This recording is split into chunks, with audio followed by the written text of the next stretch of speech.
Hello guys, welcome to Plantians vlogs again. It's again here blend time. So today I want to make some wet fry beef. I've just gone to the butchery now and bought some beef. The first thing I'll do is wash the beef. While boiling, I add some onions, ginger and garlic. I have grated some ginger, just small amount. Don't put a lot of ginger. Your food might be bitter. With some small garlic. So guys, nimewambia kwa na boil my beef na onions just for taste na harufu pia. Weka your ginger and garlic. My mom always tells me that usiweke salt ukianza kupika beef. Unaiweka when it is almost, kwa sababu salt may make it hard kuiva. So you just boil it. Obviously nitafunika 30 minutes or 40 minutes. I'll be boiling my beef. Sasa nataka kufry our beef and my ingredients are I have onions, pilipili hoho, dania and some spices, garam masala. Now this is cumin, garam masala and paprika. I blended 2 tomatoes, but if you want, blending is optional. The reason why I blend is because this is when I use a kamba, just to nyanya when you're eating the food. And cooking oil. For the spices, they're also optional guys, it's not a must. The amount of spices that you use depends on the amount of meat that you have. Just use enough and don't put too much. And let's do it. May boil. Okay, boiling pia determine how soft or hard your meat is.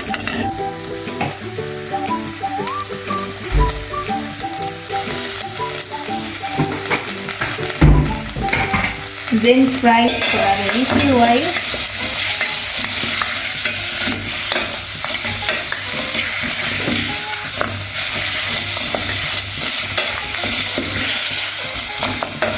I will proceed and put my onions.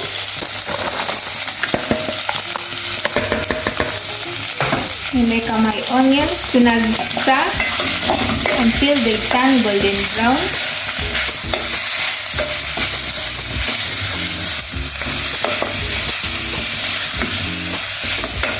Pilipili hoho. Nimestir hizo vitunguu for like 2 minutes. Just remember, don't put a lot of spices in your food.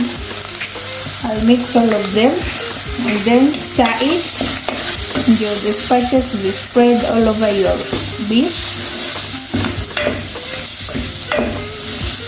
You stir your spices, then add our tomato, and I've told you the reason why I blended them.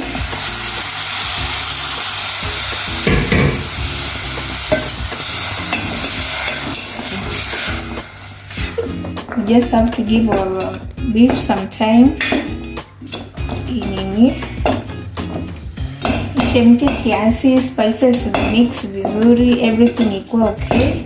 We're almost done. So by boiling, when it was almost kuiva, nikaeka chumvi, but I have tasted it, chumvi kwa umbali, so I just have to add kidogo. The reason why unaweka chumvi when boiling ndio ishike vizuri, isikuwe tu juu ya nyama, but it tastes hadi ndani. And as you can all see, here's our beef wet fry. And the last thing ya kuweka ni dania. That we need to just to spice it up for the color too. So here is our wet beef fry, which I'm going to check with ugali and sukuma wiki. My ugali is ready, and I want to show you guys how my food will look like for today. My final food, as you can see, some ugali, sukuma wiki, and our wet beef fry. And yes, you can use that recipe at home. Thank you for watching these amazing videos. I love the support guys. I love the support. Hope you'll enjoy this video and try out at home. And please don't forget to subscribe, like this video, hit the notification bell, comment down below, and share the video to your friends. Share as much as you can guys, and thank you for the support. Bye guys, let me enjoy my food. Bye.